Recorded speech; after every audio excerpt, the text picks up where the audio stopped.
como dije anteriormente, es un texto maravilloso. Hay muchas enseñanzas aquí. No vamos a tocar todos los detalles porque es mucho para cubrir, pero vamos a sacar las partes importantes de este texto.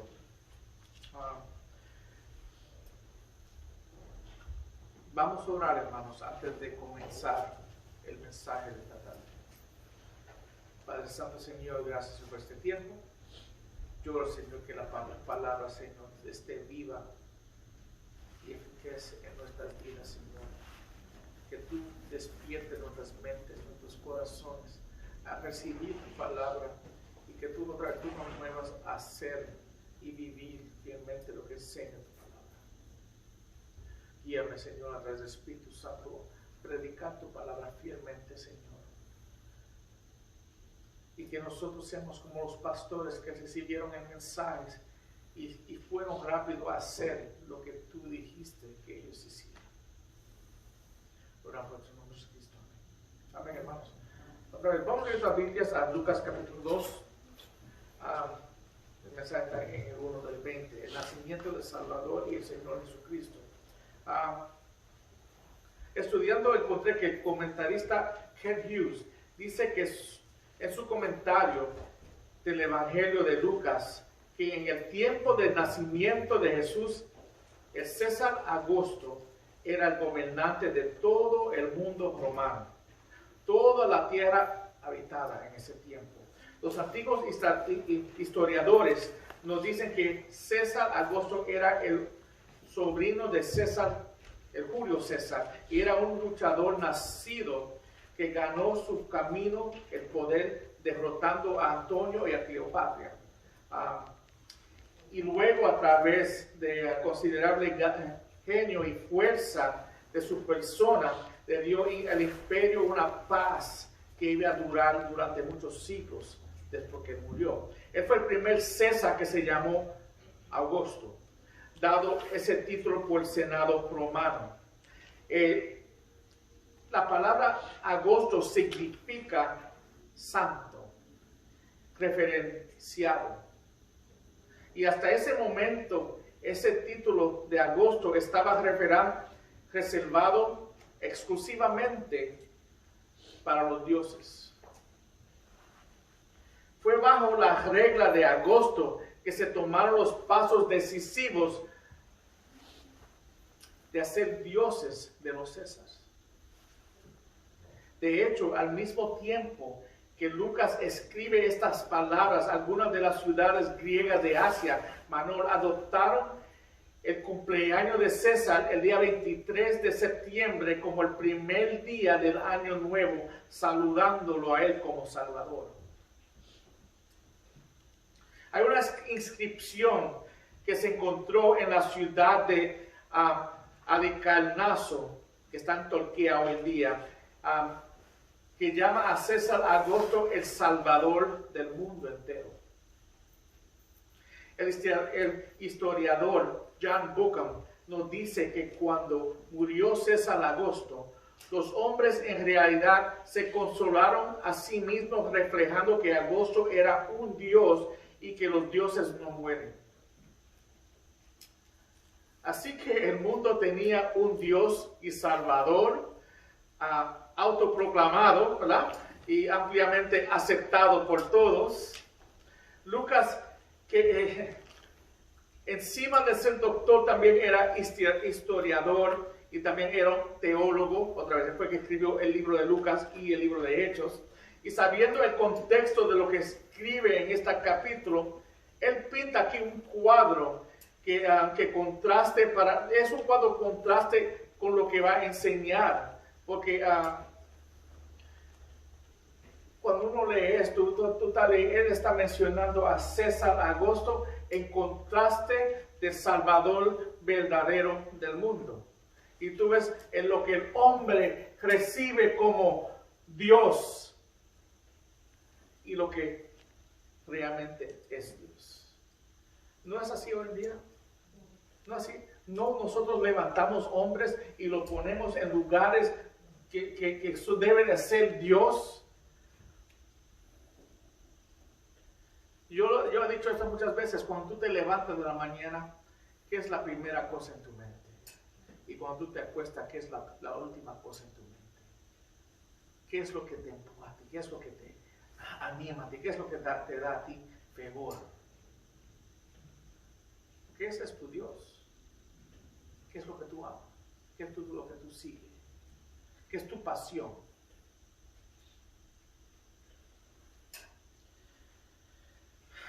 Pero vemos el contraste que Él nos da en este texto. Y vemos que, vamos a ver, que José y María, otra vez que eran los padres del Señor, ellos eran insignificantes en la ciudad. Ellos no eran nadie especial. Eran personas pobres, sin educación, sin dinero. Realmente eran cualquiera. Eran personas humildes. Pero quiero que comprendan algo muy importante. Ellos comprendían quién era Dios. ¿Entienden, hermanos? En su lugar humilde, donde Dios lo tenía a ellos, ellos entendían y comprendían quién era Dios. Que es más importante que ser rey o ser emperador de un país. Cuando María se enteró que estaba embarazada, usando sus palabras, las palabras que él usó en Lucas, dice, el Hijo del Altísimo, y vio a Elizabeth, cantó su gran canción, diciendo ella, en Lucas 1:46 a 48, mi alma engrandece al Señor, y mi espíritu se regocija en Dios mi Salvador, porque ha mirado la humilde condición de esta sierva. José y María eran un símbolo del ministerio de la gracia, hermanos.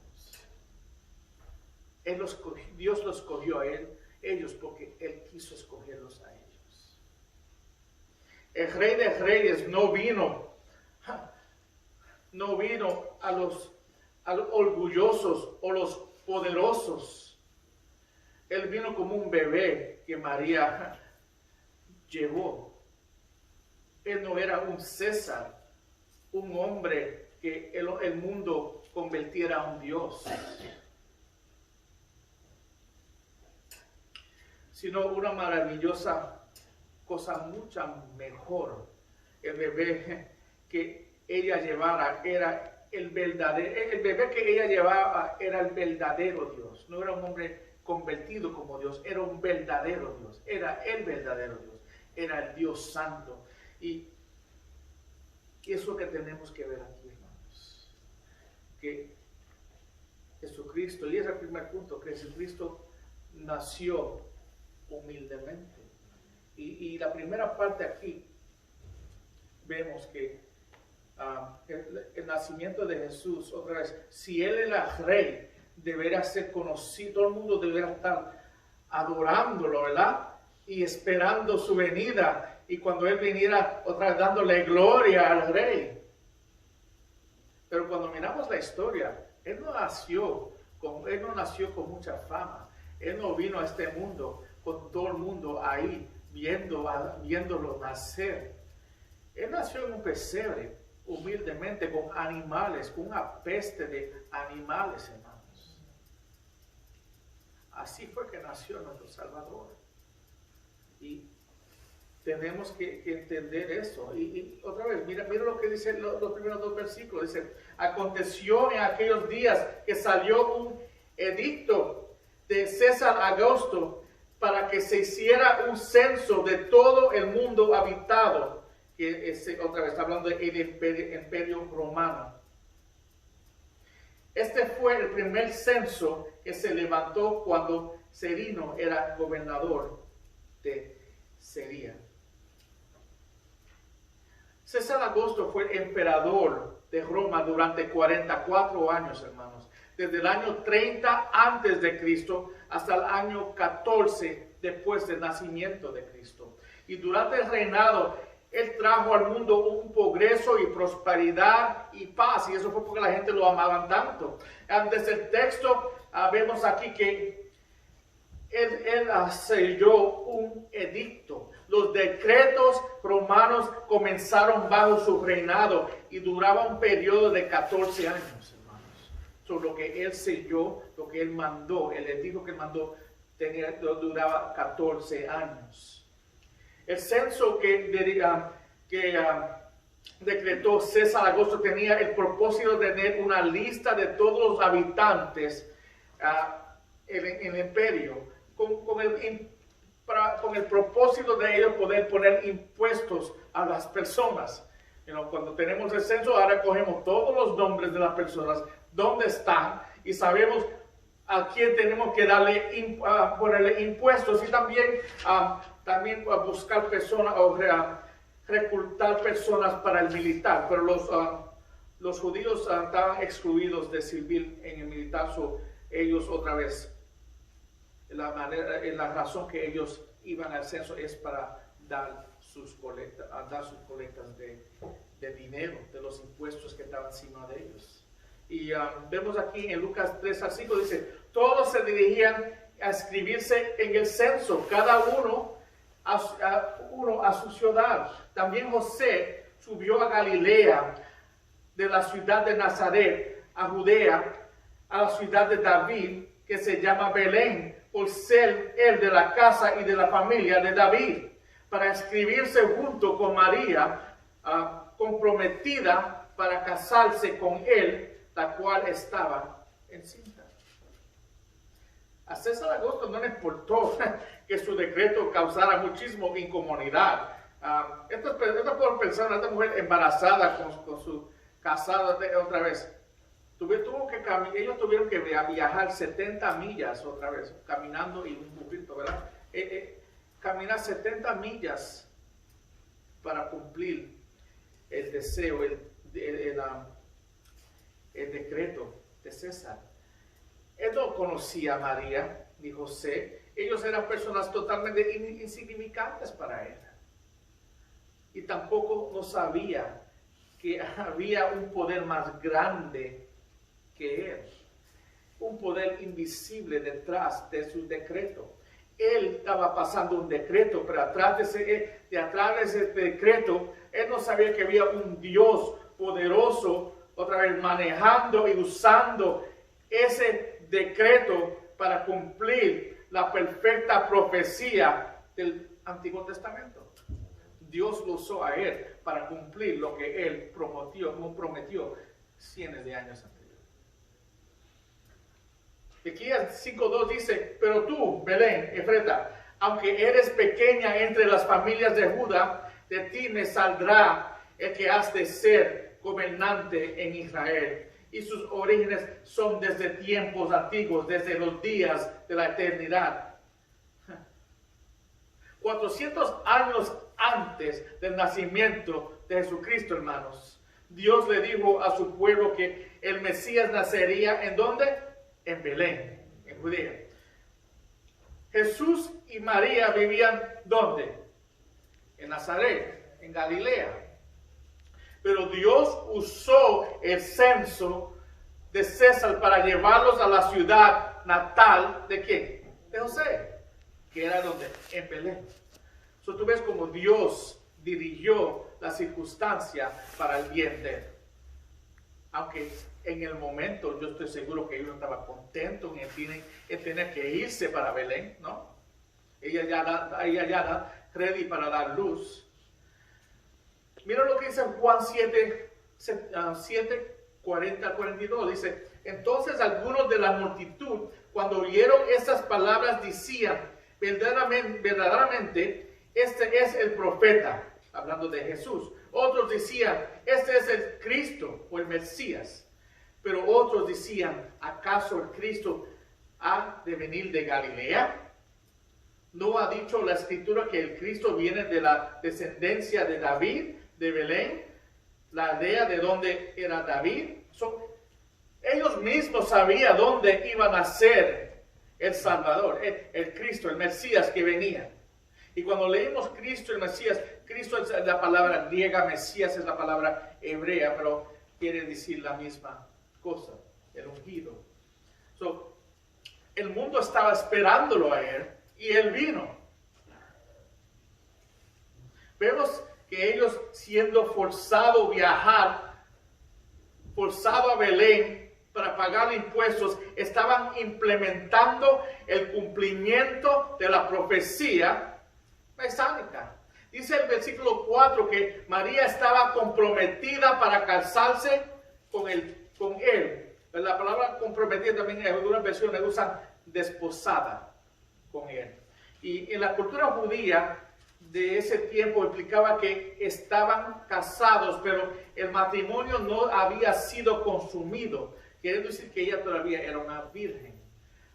Otra vez que es otra profecía que leímos la semana pasada en Isaías capítulo 7, yo creo.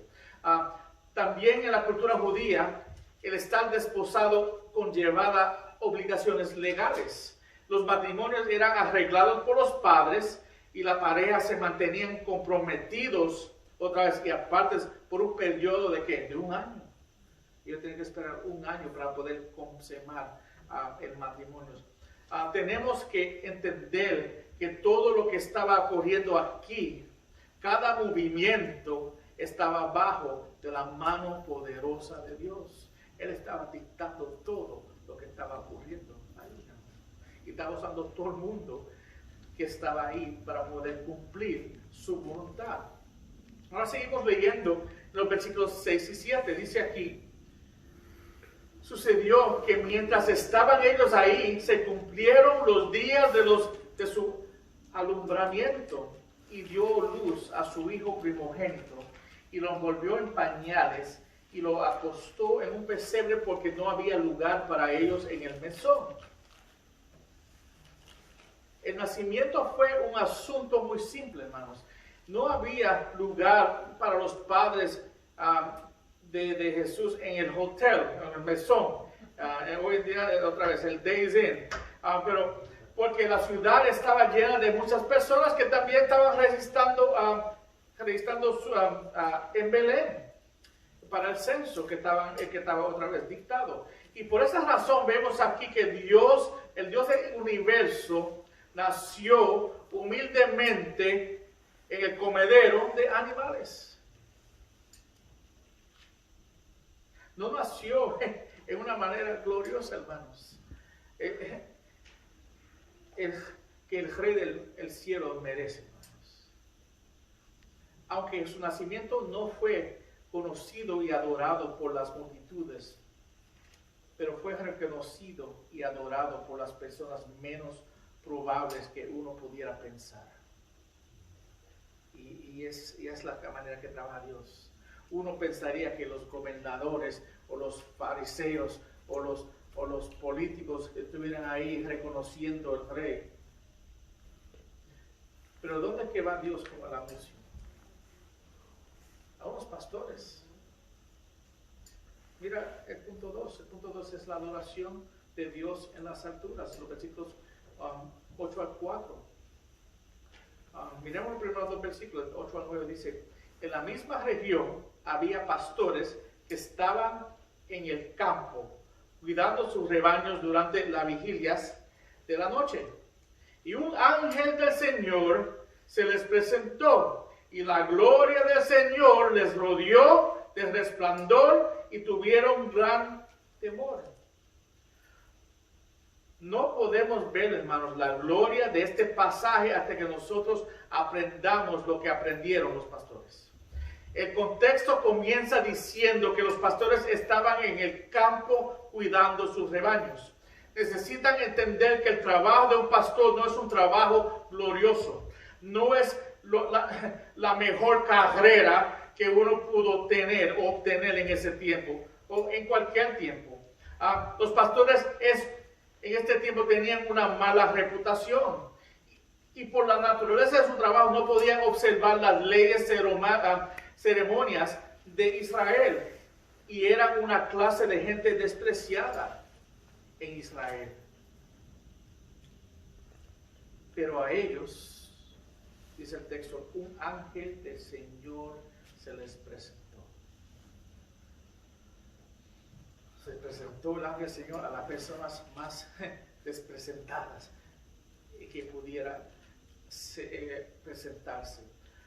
Este ángel pudo ser el ángel, yo pienso que es el ángel Gabriel, porque él también él es conocido como el ángel mensajero, y si vemos el capítulo 1, él fue que se presentó a Zacarías, anunciando el nacimiento de Juan, y fue también que se presentó a María, presentando también, dándole el mensaje del nacimiento de Jesús, siendo el ángel mensajero, pudiera ser él.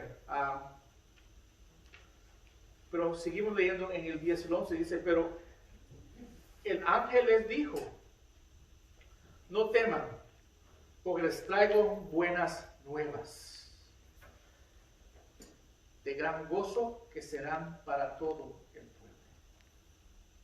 Pero le ha nacido hoy en la ciudad de David un Salvador, que es Cristo, o el Mesías, el Señor. Estos pastores, hermanos, despreciados, son los primeros en recibir el anuncio del Evangelio. Estos hombres son los primeros en aprender del gran gozo que serán para todo el pueblo, dice la palabra aquí. Vemos que el Evangelio no vino solo para Israel, pero también vino para todas las naciones, vino para todo el pueblo, hermanos, para que todos puedan tener este gran gozo, dice el texto. El versículo 11 dice que el gran gozo viene a través del nacimiento de un Salvador, que es Cristo, el Señor.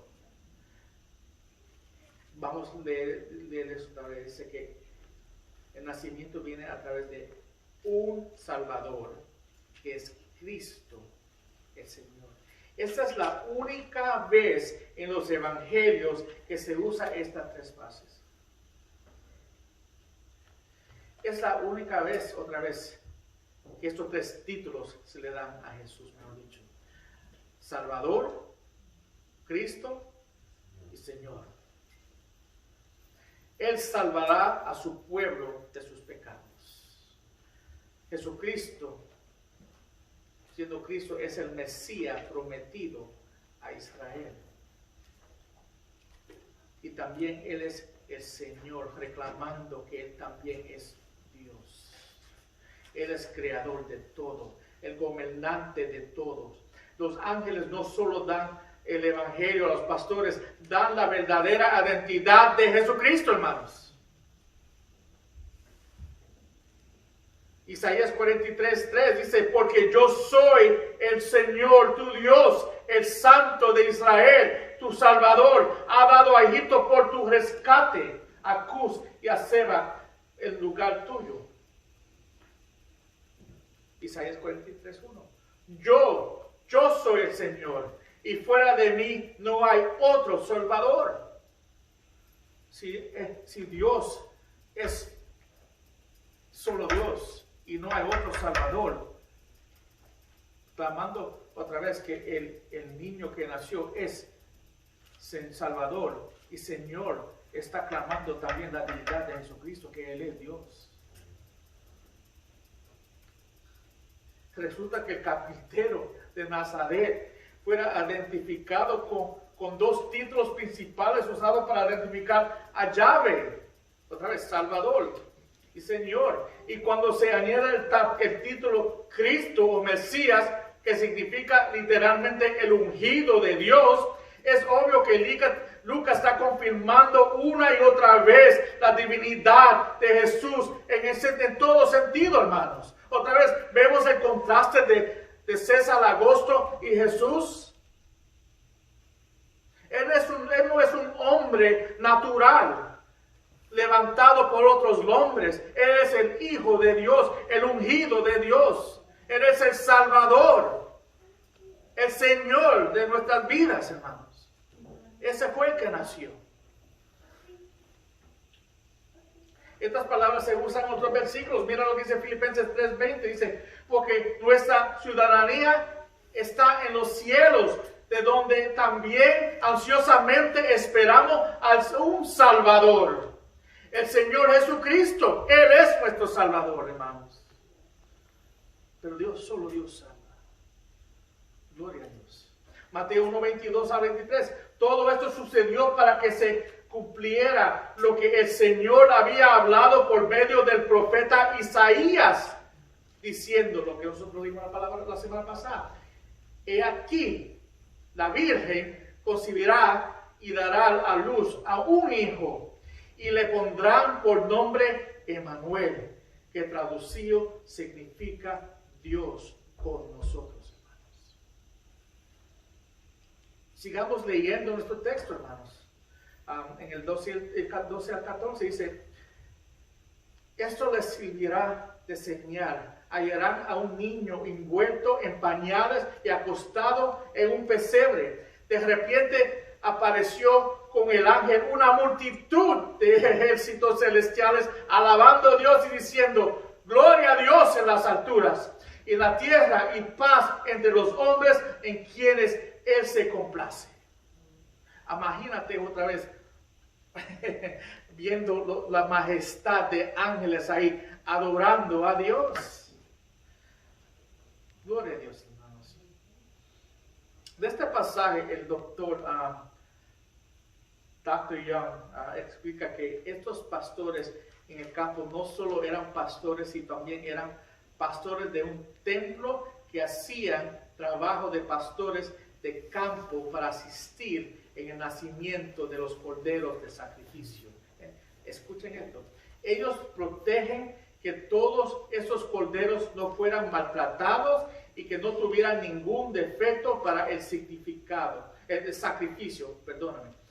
Mientras los pastores mantienen la vista desde el piso más alto de la torre, los pastores traían a las corderas embarazadas desde el campo hasta el piso debajo de la torre, a donde ellas daban luz.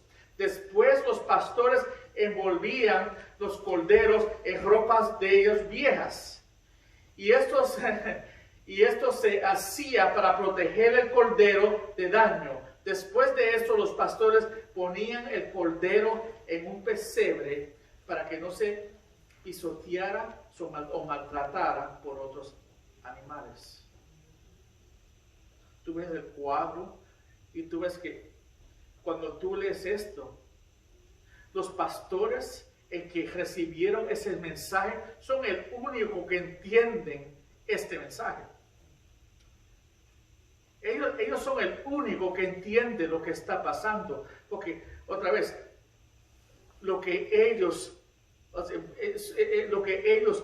hacen todo el tiempo está relacionado con lo que la historia o el mensaje que le está dando este ángel.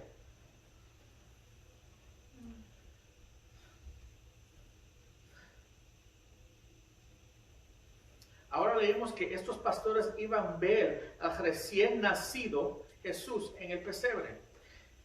Esto es el texto. Estos les servirá de señal. Hallarán a un niño envuelto en pañales y acostado en un pesebre.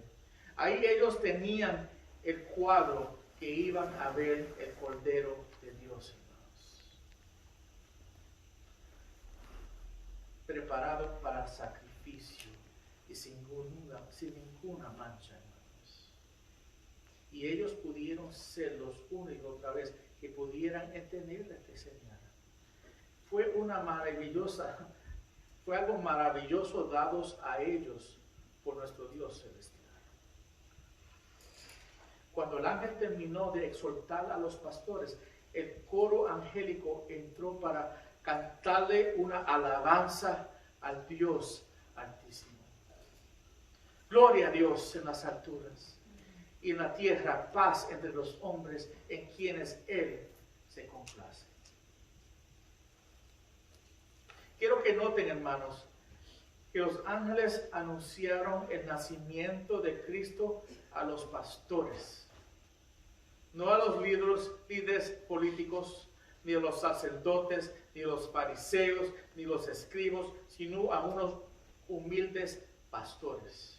¿Por qué? Porque el evangelio es para personas humildes, hermanos, con corazones humildes. Una persona orgullosa no pueden recibir el Evangelio. Santiago 2:5 dice, hermanos míos, amados, escuchad, ¿no escogió Dios a los pobres de este mundo para ser ricos en fe y herederos del reino que Él prometió a los que le aman?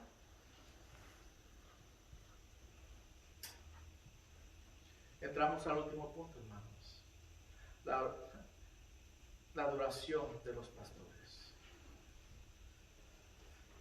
Cuando los ángeles se fueron, en el versículo 15 dice, cuando los ángeles se fueron al cielo, los pastores se decían unos a otros, vayamos pues hasta Belén y veamos esto que se ha sucedido, que el Señor nos ha dado a saber.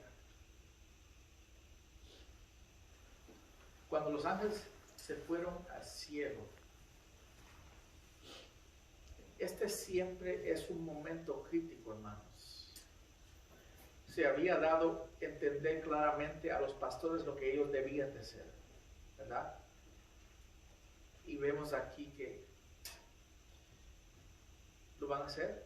Sí, rápidamente, después que le dio el mensaje, ellos le vamos inmediatamente a hacer, otra vez, a hacer lo que el Señor nos llamó a hacer. O sea, uno leyendo eso es, wow, ¿cuántas veces nosotros escuchamos la voz de Dios diciéndole a nosotros lo que tenemos que hacer domingo tras de domingo, tras de domingo, tras domingo, y nos vamos de aquí y no hacemos nada?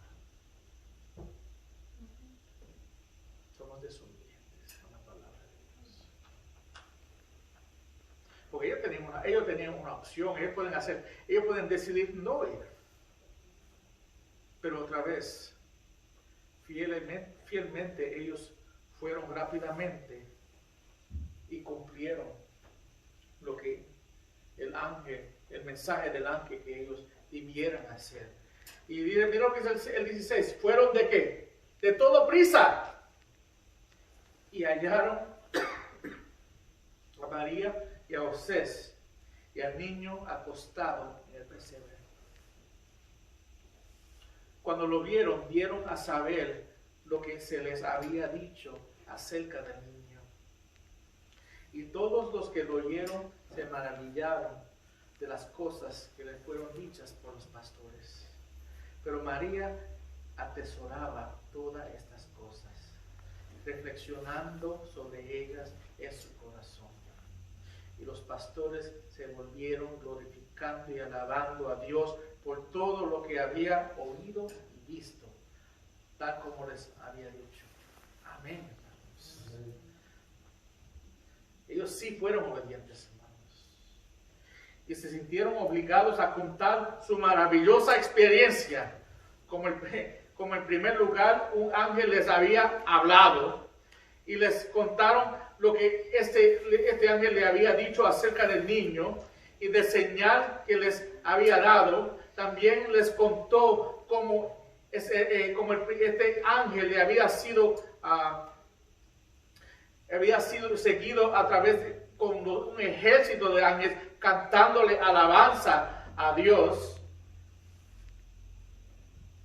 Ellos no escondieron nada. Ellos le contaron todo con mucha alegría. Y dijeron todo a María y José. Pero en los versículos 17 al 20 también vemos aquí un modelo que nosotros como discípulos del Señor que debemos nosotros repetir. Si miramos bien, los pastores le enseñaron a otros lo que oyeron y vieron. María lo atesora en su corazón a todo lo que ella escuchó. Luego los pastores regresaron a casa ¿para qué? Para contarles a otros de la gloria de Dios. Desde ese momento, el nacimiento del Señor, las personas que lo han recibido, lo que han nacido de nuevo, han seguido este modelo de enseñar, atesorar y a qué? Y a contar. Pudo haber otra respuesta a la misericordia de Dios. No, hermanos, no puede haber ninguna otra respuesta. Y no puede haber ninguna otra respuesta en nuestras vidas tampoco, hermanos. Tenemos que entender eso.